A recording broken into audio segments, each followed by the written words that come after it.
بسم اللہ الرحمن الرحیم۔ معزز خاتم حضرات، السلام علیکم ورحمۃ اللہ وبرکاتہ۔ کیا اللہ ملک العلم رب الجلال والاکرام سے کوئی امر پوشیدہ رہ سکتا ہے؟ اس سوال کا جواب ہے ہمارے آج کے قرآن مجید کے سبق کا موضوع۔ معمول کے مطابق سب سے پہلے آیت مبارکہ کی تلاوت کریں گے۔ اللہ رب العزت ارشاد فرماتے ہیں:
معزز خاتم حضرات، رب کائنات کی پاکیزہ کتاب قرآن مجید 18واں پارہ سورۃ النور آیت مبارکہ ہے 64۔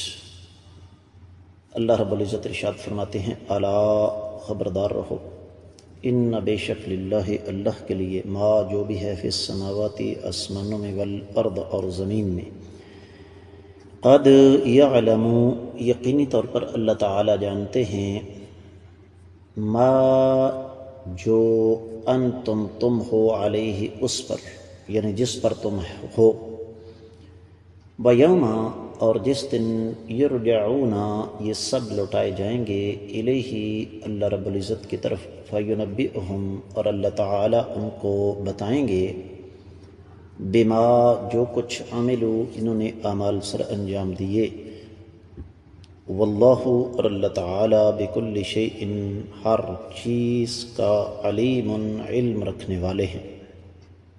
بامحاورہ ترجمہ: خبردار رہو کہ آسمانوں اور زمین میں جو کچھ ہے، سب کچھ اللہ ہی کا ہے۔ جس روش پر تم ہو، اللہ تعالیٰ اسے اچھی طرح جانتے ہیں، اور جس دن یہ سب اللہ ہی کی طرف لوٹائے جائیں گے، اور اس دن ان کو ان کے کیے ہوئے اعمال سے اللہ تعالیٰ خبردار فرمائیں گے، اور رب کائنات سب کچھ جاننے والے ہیں۔ امام ابن کثیر رحمہ اللہ اس آیت مبارکہ کی تفسیر بیان کرتے ہوئے پہلا جملہ ہی بڑا ہی قیمتی ہمارے سامنے رکھتے ہیں کہ یخبر تعالی انہ مالک السماوات والارض وانہ عالم غیب السماوات والارض وہو عالم بما العباد عاملون فی سرہم وجہرہم۔ بڑی پیاری بات ہے کہ رب کائنات ہمیں یہ بتا رہے ہیں کہ اللہ ملک العلم رب الجلال والاکرام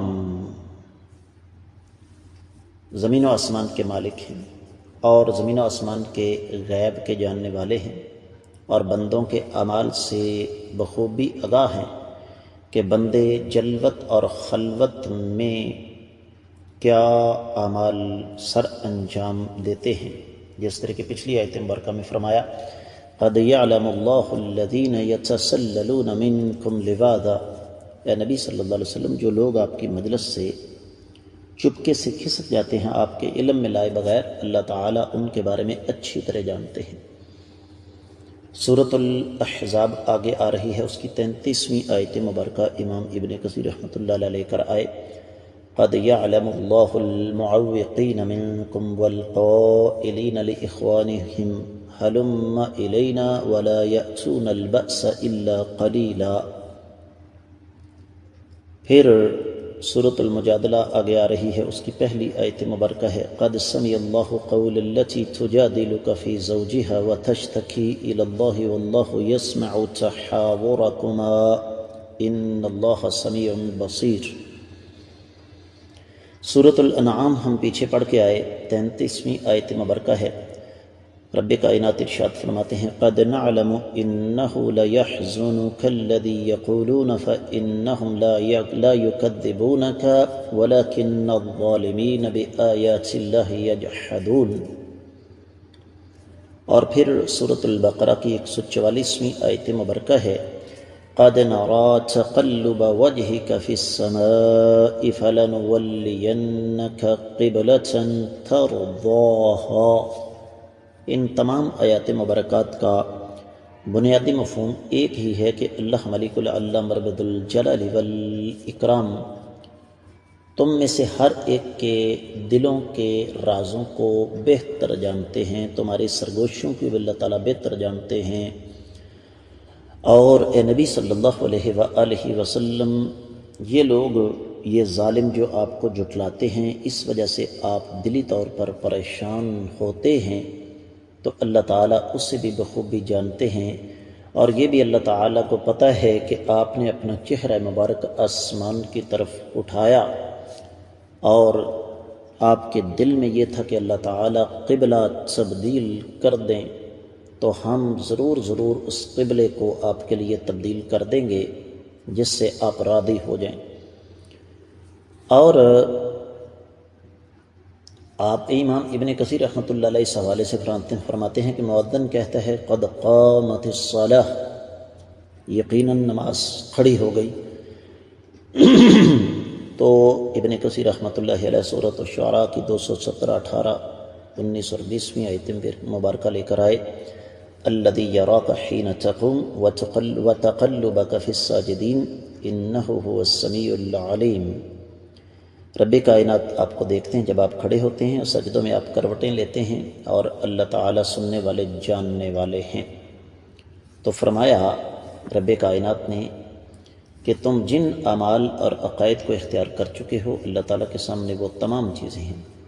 آسمان و زمین کا ایک ذرہ بھی اللہ تعالیٰ سے پوشیدہ نہیں ہے۔ جو تم اعمال سر انجام دیتے ہو، اللہ تعالیٰ پر ایک ایک عمل عیاں ہے۔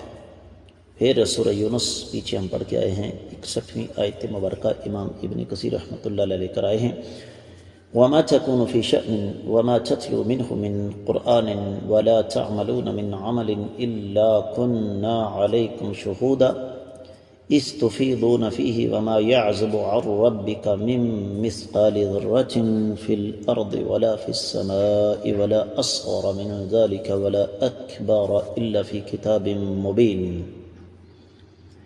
سورہ ہود کی 5ویں آیت مبارکہ بھی نقل فرما دی الا انہم یثنون صدورہم لیستخفوا منہ الا حین یستغشون ثیابہم یعلم ما یسرون وما یعلنون انہ علیم بذات الصدور۔ دونوں آیات مبارکات کا بنیادی مفہوم یہی ہے کہ رب کائنات سے ایک ذرہ بھی پوشیدہ نہیں ہے، چھوٹی سے چھوٹی، بڑی سے بڑی چیز اللہ تعالیٰ کے سامنے ہے۔ اللہ تعالیٰ سینوں کے رازوں کو بہتر جانتے ہیں۔ سورۃ الرعد ہم پیچھے پڑھ کے آئے ہیں، اس کی 10ویں آیت مبارکہ امام صاحب نے نقل فرمائی سواء منکم من اسر القول ومن جہر به ومن هو مستخف باللیل وسارب بالنہار۔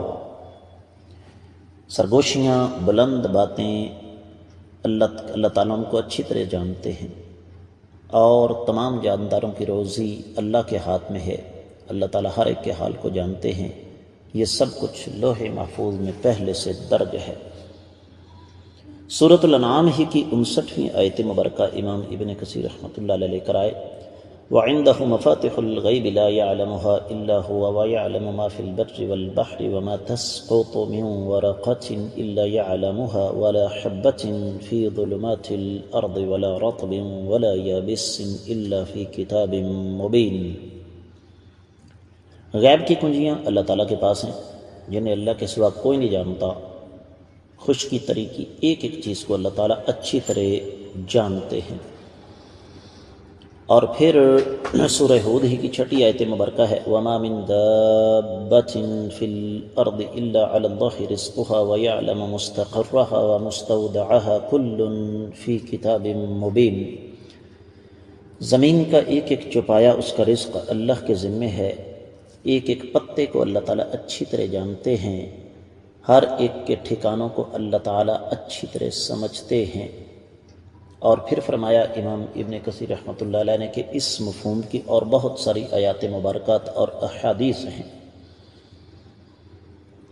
سورۃ القیامہ کی 13ویں آیت مبارکہ امام صاحب نے نقل فرمائی، یُنَبَّأُ الْإِنسَانُ يَوْمَئِذٍ بِمَا قَدَّمَ وَأَخَّرَ۔ جس دن اللہ تعالیٰ ہر انسان کو اس کے تمام اعمال کے بارے میں بتائیں گے۔ سورہ کہف کی 89ویں آیت مبارکہ لے کر آئے، وَوُضِعَ الْكِتَابُ فَتَرَى الْمُجْرِمِينَ مُشْفِقِينَ مِمَّا فِيهِ وَيَقُولُونَ يَا وَيْلَتَنَا مَا لِهَذَا الْكِتَابِ لَا يُغَادِرُ صَغِيرَةً وَلَا كَبِيرَةً إِلَّا أَحْصَاهَا وَوَجَدُوا مَا عَمِلُوا حَاضِرًا وَلَا يَظْلِمُ رَبُّكَ أَحَدًا۔ اس وقت ان کے سامنے چھوٹی سے چھوٹی نیکی اور چھوٹی سے چھوٹی برائی حاضر کر دی جائے گی۔ تمام انسان اپنے اگلے پچھلے اعمال کو دیکھ لیں گے اور ڈریں گے اور کہیں گے، ہائے ہماری ہلاکت، اس نامہ اعمال کو کیا ہے؟ اس نے تو چھوٹی سے چھوٹی اور بڑی سے بڑی چیز کو بھی بڑی باریک بینی کے ساتھ شمار کر کے ہمارے سامنے کر دیا، اور جو انہوں نے اعمال سر انجام دیے انہیں وہ حاضر دیکھیں گے، اور آپ کا رب کسی پر ظلم کرنے والا نہیں ہے۔ اور اختتام پر فرمایا کہ اللہ ملک العلم رب الجلال والاکرام بڑے ہی دانا ہیں، ہر چیز اللہ ملک العلم رب الجلال والاکرام کے علم میں ہے۔ معزز خواتین و حضرات، سبق کو اختتام کی طرف لے جانے سے پہلے ذرا اس پر میں تھوڑی سی بات کرنے کی اجازت چاہوں گا کہ اللہ تعالیٰ کو بہتر پتہ ہے کہ کس انسان کو کون سی نعمت عطا کرنی ہے اور کون سی نعمت سے محروم کرنا ہے۔ تفسیر ابن کثیر میں جو کچھ بیان ہوا وہ اتنا ہی۔ رب کائنات نے دی توفیق تو آنے والے سبق میں ہم دیگر کتب تفاسیر کی روشنی میں اس آیت مبارکہ کا جائزہ لینے کی کوشش کریں گے۔ اس کے ساتھ ہی مجھے دیجیے اجازت۔ السلام علیکم ورحمۃ اللہ وبرکاتہ۔